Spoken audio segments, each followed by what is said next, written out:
Ward number 1માં Bhajap કાર્યાલયનું ભવ્ય ઉદ્ઘાટન અને નેતાઓની હાજરીમાં સંપૂર્ણ પ્રચારને વેગ મળ્યો। મહેસાણા શહેરમાં ચૂંટણીનો માહોલ દિવસે ને દિવસે ગરમાતો જઈ રહ્યો છે। ત્યારે આજે એક મહત્વપૂર્ણ રાજકીય ઘટનાએ સૌનું ધ્યાન ખેંચ્યું છે। મહાનગરપાલિકા વોર્ડ નંબર 1 ખાતે ભાજપના મધ્યસ્થ ચૂંટણી કાર્યાલયનું ભવ્ય ઉદ્ઘાટન કરવામાં આવ્યું। આ પ્રસંગે મહેમાન તરીકે બહુચરાજી ધારાસભ્ય સુગાજી ઠાકોર, મુકેશભાઈ પટેલ, જિલ્લા પ્રભારી ભરતભાઈ ડાંગર ઉપસ્થિત રહ્યા। તેમના હસ્તે કાર્યાલયનું વિધિવત ઉદ્ઘાટન કરવામાં આવ્યું।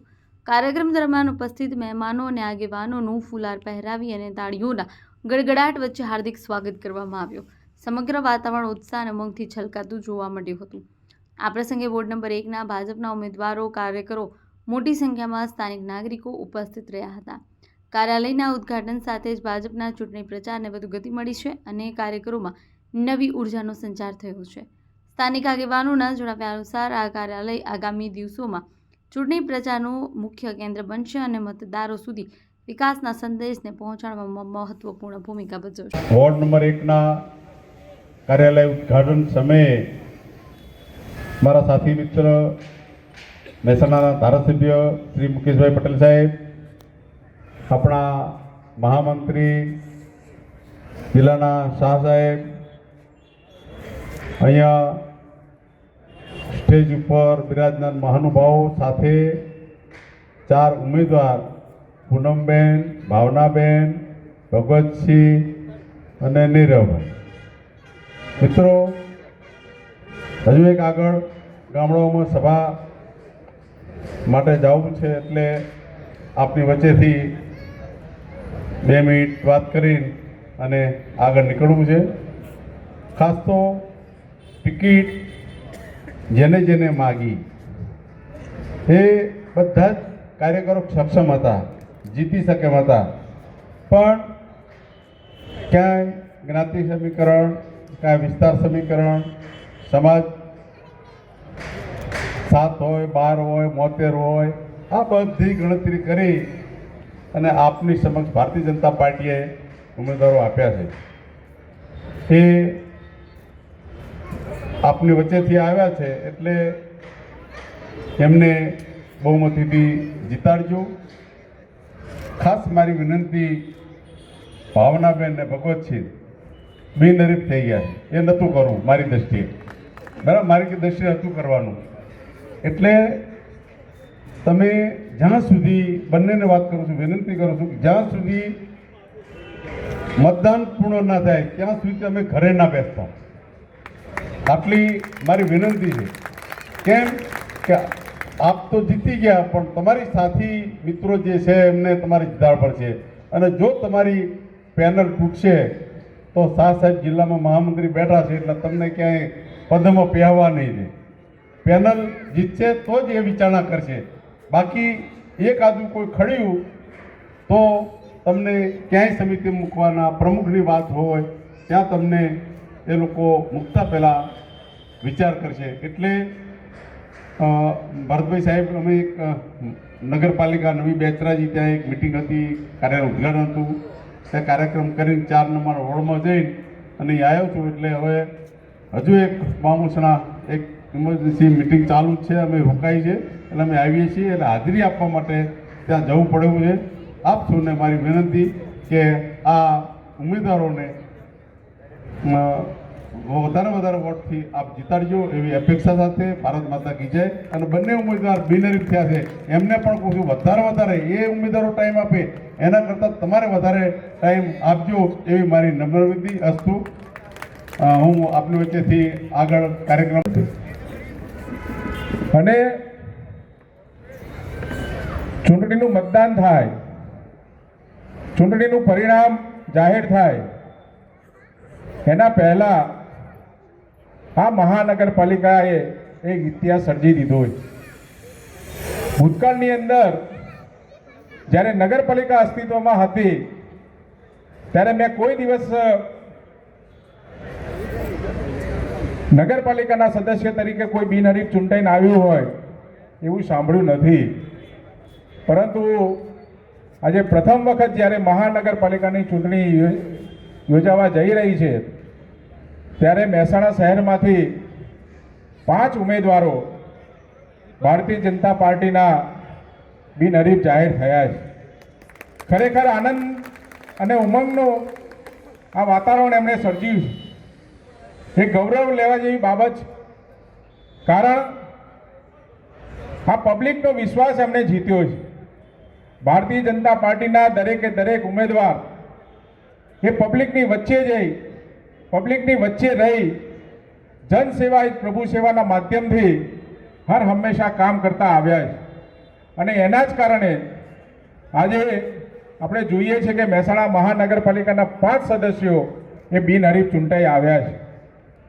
આવનાર દિવસોની અંદર જ્યારે ચૂંટણી યોજાવાની છે, 26 તારીખે મહેસાણા મહાનગરપાલિકાની 52 સીટ ઉપર જ્યારે ચૂંટણી યોજાવાની છે, ત્યારે આ પરિણામ ઉપરથી મને એવું લાગે છે કે વિપક્ષનું કોઈ પણ સ્થાન એ લેશે કે નહીં એ પણ પ્રશ્ન ઉપસ્થિત થયો છે.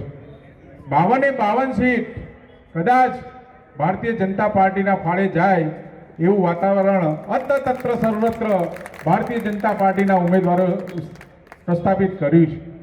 એનું કારણ આ દેશના યશસ્વી વડાપ્રધાન નરેન્દ્રભાઈ મોદી સાહેબ જ્યારે ગુજરાતના તત્કાલીન મુખ્યમંત્રી તરીકે એમણે પદભાર સંભાળ્યો ત્યારથી ગામડાની અંદર રહેતો ગરીબ વ્યક્તિ હોય કે શહેરની અંદર રહેતા ગમે તેવા ધનાઢ્ય વ્યક્તિ હોય, એ બધાને સુખ શાંતિ સમૃદ્ધિ કઈ રીતે મળી રહે, ગુજરાતનો વિકાસ કઈ રીતે થાય, છેવાડાના માનવીએ પોતાના પરિવાર સાથે સુખ સંપત્તિ સાથે કઈ રીતે જીવન જીવી શકે, એમનું જે કર્તવ્ય છે એ કર્તવ્યનું પાલન કરીને ગુજરાતને આખા દેશનું ગ્રોથ એન્જિન તરીકે એમણે પ્રસ્થાપિત કર્યું છે.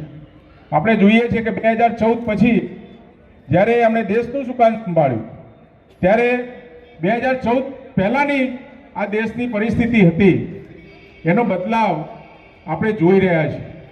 આજે આખા વિશ્વની અંદર ભારત દેશની બોલબાલા થઈ રહી છે. ભારત દેશને સ્વીકારવા માટે બધા જ વિકસિત દેશો આવકારવા માટે આતુર થઈ રહ્યા છે. અને આવા સંજોગોની અંદર જ્યારે આપણે અમૃતકાળની અંદર પ્રવેશ્યા છીએ ત્યારે આગામી દિવસો એટલે કે 2047ની અંદર આપણો ભારત દેશ 100 વર્ષ આઝાદીના પરિપૂર્ણ થાય એ ત્યારે આપણા દેશના યશસ્વી વડાપ્રધાન નરેન્દ્રભાઈ મોદી સાહેબના સંકલ્પ છે કે 100 વર્ષ આઝાદીના પરિપૂર્ણ થતાં આપણો દેશ આખા વિશ્વની અંદર વિકસિત ભારત તરીકે ઓળખાય એ માટેના એમણે સંકલ્પો લીધેલા છે.